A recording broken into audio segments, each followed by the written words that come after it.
여러분 성도에게 마지막 최종 꿈이 있다면 또는 최종 목표가 있다면 그것은 바로 우리가 주님의 재림으로 주님께서 우리 가운데 오셔서 주님을 만나거나 아니면 우리가 이 땅 가운데 삶을 다 마치고 천국에서 주님을 만나는 것, 그것이 아닌가 생각되어집니다.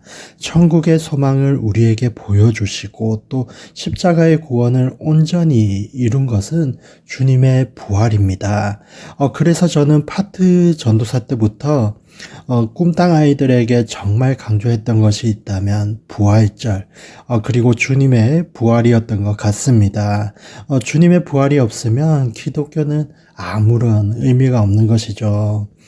예수님께서 죽은 자의 첫 열매가 되시고 사망 권세를 깨뜨리시는 부활을 통해서 우리는 영생을 소망하고 또 천국을 소망하게 됩니다. 그리고 그 부활의 신앙이 우리 성도의 삶의 목표이고 또 표대이고 또 우리에게 주는 끝없는 하나님의 사랑의 소망이 됩니다. 사랑하는 여러분, 오늘 하루 부활의 신앙으로 승리하시는 우리 모두가 되기를 간절히 바랍니다. 고린도전서 15장으로 넘어오면서 사도 바울은 부활에 대한 말씀을 우리에게 해주고 있습니다. 그래서 이 고린도전서 15장을 부활장이라고 표현하기도 합니다. 부활은 성도의 가장 최고의 소망이 되고 또 예수님께서 죽은 사람의 첫 열매로 부활하심으로 십자가를 완성하셨을 뿐만 아니라 죽음을 앞둔 우리 모두에게도 다시 살아나는 놀라운 신비, 놀라운 기적을 우리들에게 설명해 주고 있습니다. 특별히 오늘 본문에서 보면 먼저 구원에 이르는 믿음을 우리에게 이야기합니다. 우리 2절 말씀 함께 읽어보도록 하겠습니다. 시작. 만일 여러분이 내가 여러분에게 전한 그 말씀을 굳게 잡고 헛되이 믿지 않았다면 여러분은 그 복음으로 구원을 받습니다. 구원을 받으리라 라고 이야기합니다. 여러분, 사도 바울이 전한 복음이 무엇이었습니까?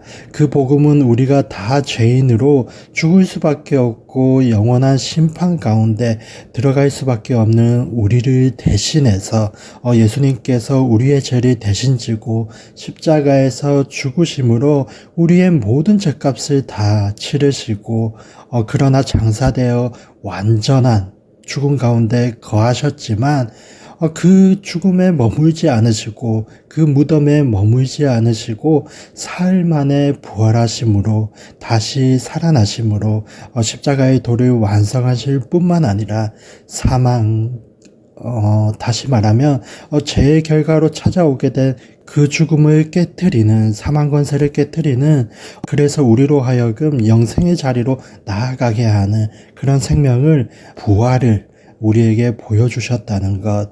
그래서 예수님을 믿는 사람들마다 심판에 이르지 않고 죽지 않고 다시 부활함으로 천국에 들어가는 영생을 소유했다라는 것을 말하는 것.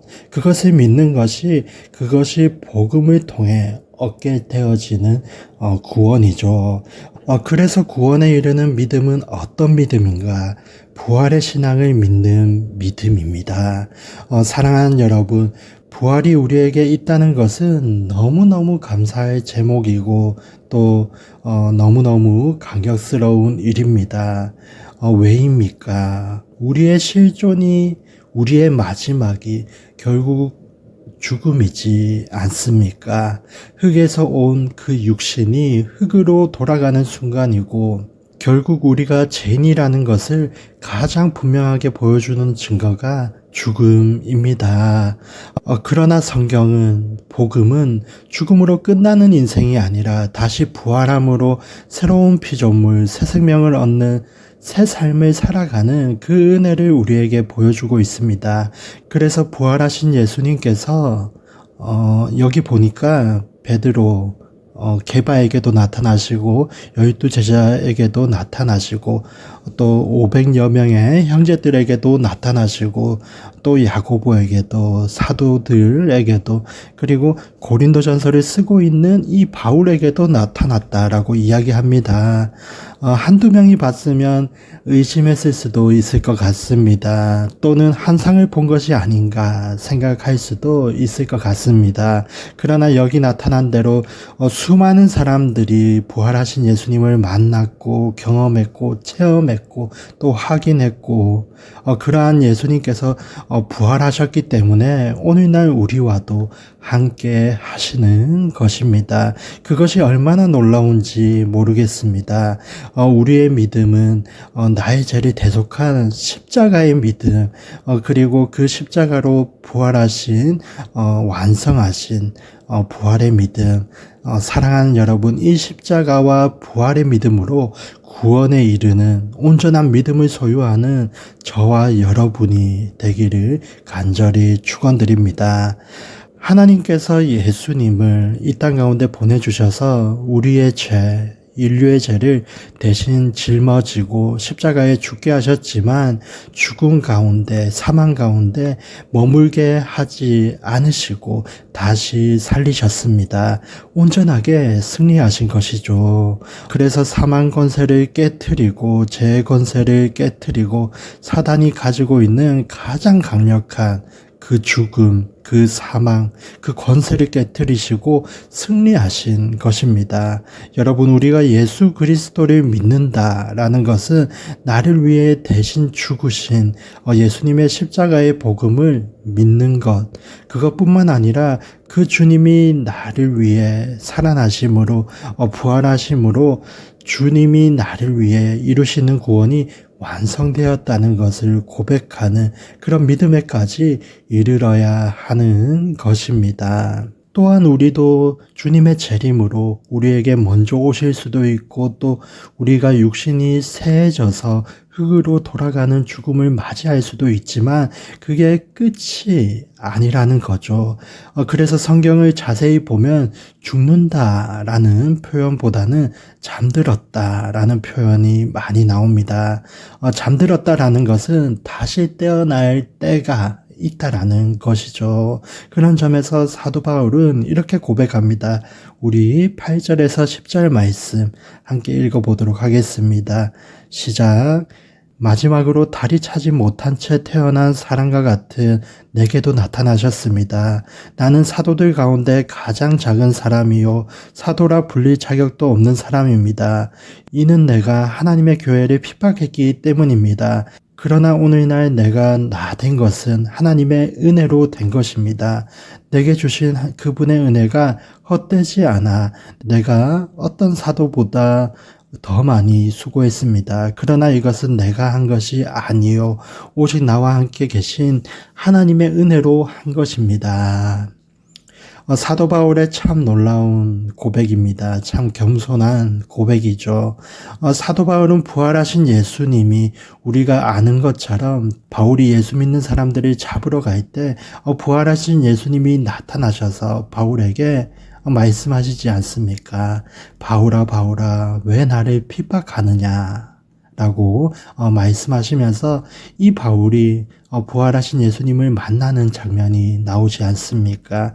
근데 그 장면을 이 바울은 마지막 달이 차지 못한 채 태어난, 그러니까 만삭되지 못한 나에게도 보여주셨다. 나는 사도 중에 가장 작은 자다. 나는 사도라 칭함받을 수도 없는, 감당할 수도 없는 그런 죄인인데도 하나님께서 또 부활하신 예수님이 나에게 나타나셔서 나를 사도로 세워주셨다. 이 모든 것은 하나님의 은혜이다 라고 고백하고 있습니다. 참 가슴이 짠해오는 너무나 귀한 사도 바울의 겸손의 모습이면서 또한 우리 자신도 돌아보게 만드는 그러한 고백인 것 같습니다. 우리도 다 죄인들이고 다 부족하고 다 수치스러운 죄악을 계속해서 반복해서 실수하기도 하고 또 죄를 범하기도 하는 그런 우리들에게도 부활하신 주님이 언제나 만나주시고 또 그 주님을 영접함으로 영생을 믿는 구원의 하나님의 자녀가 되지 않았습니까? 사랑하는 여러분, 사도 바울의 고백처럼 우리도 부활하신 주님을 만나는 담의 세계 체험이 우리에게 있기를 주님의 이름으로 축원드립니다. 더 나아가서 그 부활하신 예수님과 함께 동행하고 또 그 부활의 은혜를 땅끝까지 우리가 증거할 뿐만 아니라 늘 승리하는, 늘 새로워지는 그러한 신앙을 우리가 소유하기를 간절히 축복합니다. 십자가를 경험하고 부활하신 예수님을 만나고 부활을 체험하고 또 우리도 언젠가 주님이 우리에게 오실 때, 또 우리가 주님에게 갈 때, 우리도 죽음으로 끝나는 인생이 아니라 잠들었다 깨어나는 그때처럼 부활의 몸으로, 부활의 소망으로, 부활의 믿음을 가지고 살아가는 저와 여러분이 되시기를 간절히 소망합니다. 기도하도록 하겠습니다.